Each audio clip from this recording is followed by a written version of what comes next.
Frank Sinatra said, "The best revenge is massive success." What's a real-life example of this? When I was at university, I had a friend who had a spare car parking space under his apartments, and as parking was difficult to find in the area, I asked if I could park there and he said yes, so I did, for about a month until he told me to move it on Tuesday, tomorrow, as he was going to rent it out to someone.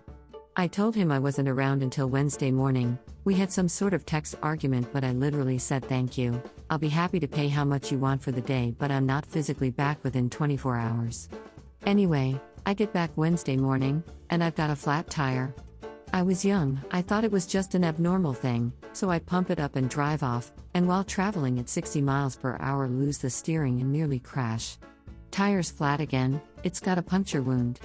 He's clearly put a screwdriver through my tire, so an AE call out, and 150 pounds later the tire's changed and I'm fuming. Cut to 6 months later, I didn't say anything to him. What's to say?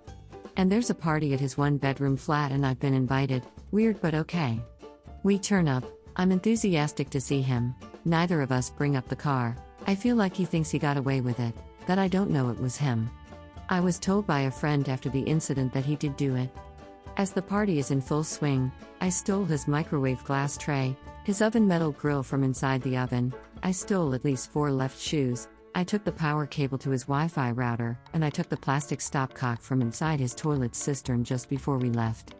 It was a massively successful revenge.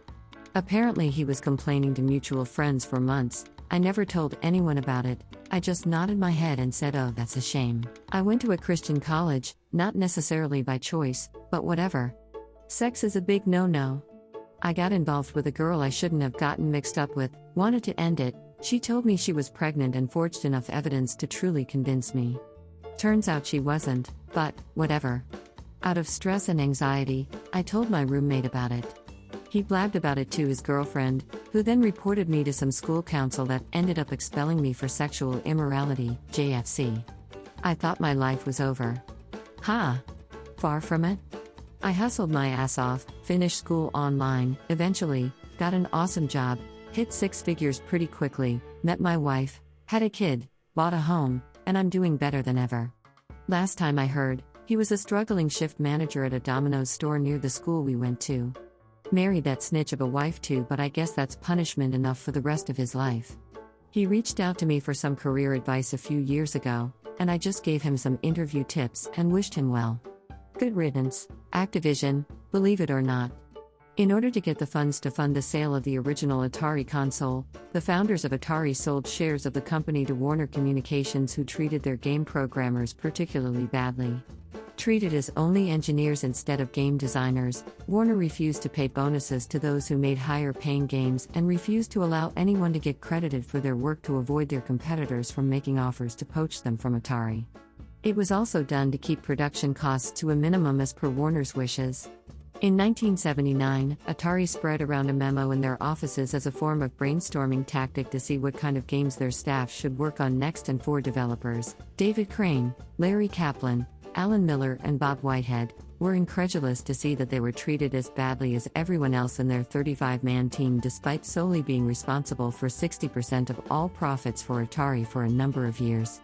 They proceeded to leave the company and make themselves into some of the first third-party developers on the market, since all ports and releases for consoles were exclusively done internally beforehand, as well as the fact that none of the console had actual copy protection.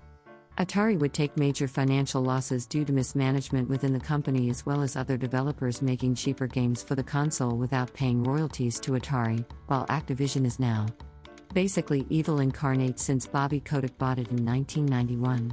An example of this quote can be the success story of Oprah Winfrey. Winfrey faced a challenging childhood, including poverty, abuse, and trauma. Despite these difficulties, she pursued her passion for media and entertainment and became the first African American female billionaire. Winfrey's massive success not only brought her financial stability and fame, but also allowed her to use her platform to inspire and empower people around the world. Her success was her revenge against all the obstacles and challenges she faced in her life and the people who had doubted her. It also showed that with hard work, perseverance, and determination, one can overcome any adversity and achieve incredible success. Other examples include J.K. Rowling and Michael Jordan. They demonstrate that the best revenge is massive success. By overcoming challenges and achieving great success, these individuals not only fulfilled their own dreams but also inspired and motivated others to pursue their goals and never give up. Gotta be PlayStation? You all know the story, but for anyone who doesn't, Nintendo wanted to go into the CD market to try and compete with Sega and their Sega CD. They approached Sony and commissioned them to make a disc-based console for their next generation. Sony had it all up and running, but Nintendo shafted them and turned to Philips to do it instead, resulting in the less popular Philips CDI. Sony was so bitter about this, but turned this into an opportunity for revenge. Using the basis for their disc-based console, they created the PlayStation, entering the gaming industry in their combination of stellar 3D graphics, memorable characters, and the fact they brought Squaresoft from Nintendo to their own console to make the arguably best entry in the Final Fantasy series. FF7 made the PlayStation the best-selling console of that generation, sinking both the Nintendo 64 and Sega Saturn. Ever since, Sony have been a dominant force in the gaming industry that have constantly butt heads with Nintendo, buried Sega to be nothing more than third-party developers, and gained a new rivalry with Microsoft and their Xbox series.